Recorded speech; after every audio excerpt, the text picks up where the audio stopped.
Ang programang ito ay rated SPG. Striktong patnubay at gabay ng magulang ang kailangan. Maaaring may masiselang tema, lengguwahe, karahasan, sexual, horror o droga na hindi angkop sa mga bata. May pagkita nga itong si Gisela at si Dr. RJ Tanyag dito kay Moira. Dito na nga sila nag-abot sa restaurant kung saan talagang umupo lang sila ni Moira agad-agad doon sa isang table.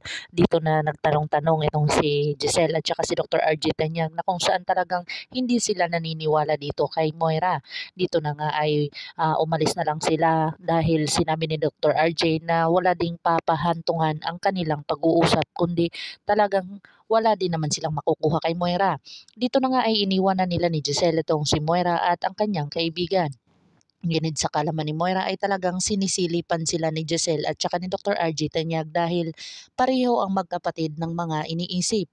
Dito na nga ay talagang walang tiwala at nagsisinungaling talaga itong si Moira sa kanila ni Dr. RJ Tanyag na kung saan talagang positibo sila na may kinalaman ito sa pagkawala ng kanilang ama.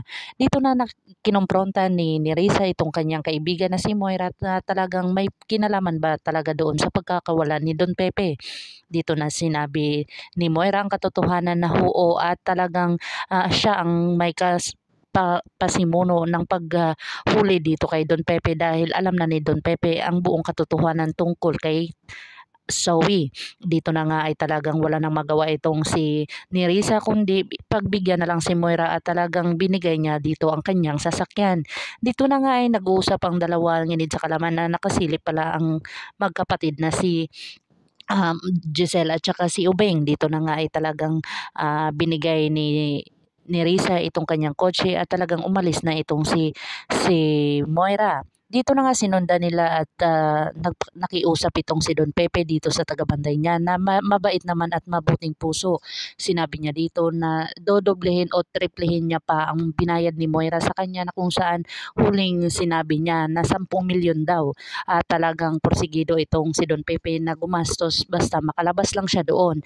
Dito na kaya papayag ang tagabantay ni Don Pepe kung saan papakawalan siya dito or talagang makikita ni Giselle ang buong katotohanan na talagang andun si Don Pepe sa loob na kung saan itinago ito ni Moira. Pakakaabangan natin ang dito na din si Dr. Carlos Benetes ay talagang kinompronta niya ang kanyang anak. Pakakaabangan natin ang mga susunod pa na episode na ito. Mahuhuli na ba kaya dito si Moira na kung saan sinundan ito ni Giselle at saka ni Dr. RJ Tanyag or makakawala dito si Don Pepe sa kamay ni Moira dahil sa binayaran niya itong tagabantay niya ng 10 milyon. Kung bago lang po kayo sa aking channel, please like, share, and subscribe para ma-update po kayo sa mga susunod pa. Yun lamang po at maraming salamat.